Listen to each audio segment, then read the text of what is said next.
A horrible act disturbed the tranquility of the evening on the night of April 16, 2005, in Providence, Rhode Island. Families dined, friends gathered for beverages, and late-night revelers wandered the streets. They had no idea that malevolent forces were at work, ready to violently break the serenity as morning came. Esteban Carpio, a 26-year-old father of 2 small children, is at the center of the terrible incident. Carpio had a history of small offenses and violent outbursts, but people close to him saw more strange behavior in the weeks preceding the tragedy. He described feeling terrified, hearing voices, and believing he had been cursed by someone using voodoo to harm him. His family sought aid for his failing mental condition, but their attempts were useless. After bringing his fiancée downtown for a job interview on that dark April night, Esteban Carpio proceeded on a path that would lead to a heinous murder. Carpio was driving across the east side in a rented red minivan just after 9 p.m. when he noticed 84-year-old Malene Gatz standing alone in her driveway. He maneuvered his minivan to the curb, covering his face and grabbing a hunting knife, seeing an opportunity. Carpio drew in on Malene with malice, and when she realized she was in danger, she burst into tears as he viciously assaulted her. Despite the quick response of neighbors running to her help, Carpio withdrew in his minivan, leaving a scene of horror with Malene wounded and bleeding on the barren road. Despite the confusion, a careful witness managed to catch the van's license plate number as it drove away, forming a critical connection in the ensuing inquiry. The witness's prompt capture of the license plate proved a vital piece of evidence, providing law enforcement with a critical lead in their pursuit of the culprit. It demonstrated the community's fortitude and readiness to face the evil that had arrived on their calm night. In the face of violence, this modest act of bravery would become crucial in the search for justice. The events of that fatal night represented a frightening meeting of 2 lives, one of a predator motivated by malevolence, preying on the helpless, and another of a resilient community unwilling to allow evil to go unchecked. Carpio had no idea that the attentive eyes of a concerned observer would put in motion a chain of circumstances that would eventually lead to his horrible crimes being exposed and condemned. Carpio came home callously after the heinous attack, easily blending into the illusion of normalcy, as if the night's events were a dream of his mind. The wheels of justice were already in motion, unbeknownst to him. The police arrived at Carpio's house quickly, armed with key license plate information given by a watchful witness.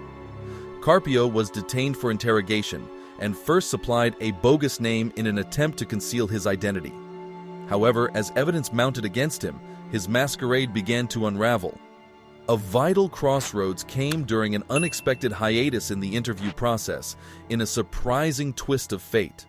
Carpio, inspired by a sudden rush of malevolence, overwhelmed Detective Allen as one of the detectives quickly left the room. Carpio took Allen's service handgun and fired 2 rounds into the detective's chest with frightening accuracy. Carpio, now equipped with a stolen firearm, jumped from a window, dropping 3 floors down into the stormy night. The next morning saw the terrible conclusion of Detective Allen's injuries as he died from bullet wounds inflicted by his own service pistol. This terrible turn of events prompted an urgent and widespread quest for Esteban Carpio, who is now not only a perpetrator of a violent crime, but also a cop killer on the run. Carpio, hurt and desperate, sought sanctuary in an attempt to flee the unrelenting pursuit of law enforcement authorities. In an attempt to further remove himself from capture, he contacted a friend and attempted to organize transportation out of state. However, the noose tightened quickly on Carpio as the SWAT team surrounded a home near the police station, the hideaway where Carpio took sanctuary, within an hour of the incident. Carpio and law enforcement engaged in a heated fight, with authorities using tasers and physical force to apprehend the desperate fugitive. Carpio's capture ended his brief but passionate struggle for freedom, which was distinguished by stress and resolve. Following this terrifying encounter, an inquiry into Carpio's behavior and the circumstances surrounding Detective Allen's murder began. The mystery took a new turn, shedding light on the intricacies of seeking justice, the tenacity of law enforcement, and the devastating repercussions of a crime that shook the town to its core. Carpio got a medical assessment at the hospital while in jail, indicating significant injuries from both his precipitous leap and the tremendous struggle he put up during his arrest. Some were concerned about possible police wrongdoing, prompting an FBI civil rights inquiry into the use of force during Carpio's arrest. The extensive investigation, however, finally established that Carpio's injuries were caused by the fall and the physical battle with police officers. The conclusions rejected any charges of impropriety, emphasizing the arrest's difficult circumstances. As the city of Providence grieved the death of Detective James Allen, Carpio was imprisoned without the option of bail, facing first-degree murder charges. The ensuing trial, which took place in the hallowed halls of Superior Court in June 2006, was a harsh monument to the seriousness of Carpio's alleged crimes. Prosecutors painted Carpio as a ruthless killer who murdered a police officer in cold blood in order to avoid responsibility for his previous violent attack on an innocent elderly woman. Witnesses recalled the horrific sequence of events that occurred on that dark April night, adding to the prosecution's convincing tale. While not denying Carpio's responsibility for fatally shooting Detective Allen, the defense took a different approach. They said Carpio was mad at the time and was unable to manage his disordered thoughts. This assertion became a focal point, injecting a psychological aspect into the courtroom drama. Family members and psychiatrists testified, giving insight into Carpio's serious mental condition and the difficulties he encountered in keeping control over his conduct. Prosecutors' psychiatrists, however, strenuously disputed these allegations, claiming that Carpio did not fit Rhode Island's severe legal definition of insanity. The courtroom became a battleground for expert opinions and opposing viewpoints on Carpio's mental state at the time of the offenses. As the court system dealt with the complexity of mental health, guilt, and the pursuit of justice, the emotional weight of the trial was obvious. The case was handed over to the jury for consideration after 2 emotionally charged weeks. The jury, engrossed in the complexities of the trial, deliberated for 310 days before reaching a decision. Their verdict echoed across the courtroom: guilty on all counts. Carpio dropped his head as he faced the weight of the guilty decision, while the Allen family took solace in knowing that justice had been served for their slain loved one. Moreover, emotions were running high at Carpio's sentencing. Despite Carpio's heartfelt apologies to the Allen family and the larger community, the court was unimpressed by emotions and instead noted Carpio's significant criminal past. The judge handed down the heaviest sentence, ordering Carpio to serve the remainder of his life in prison without the prospect of release.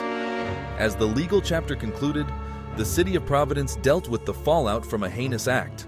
Detective James Allen, a distinguished detective who had served for over 25 years, was put to rest with full police honors. Meanwhile, the cold-blooded offender, Esteban Carpio, was sentenced to life in jail, serving as a reminder of the fragility of sanity and the irrevocable repercussions of horrible crimes.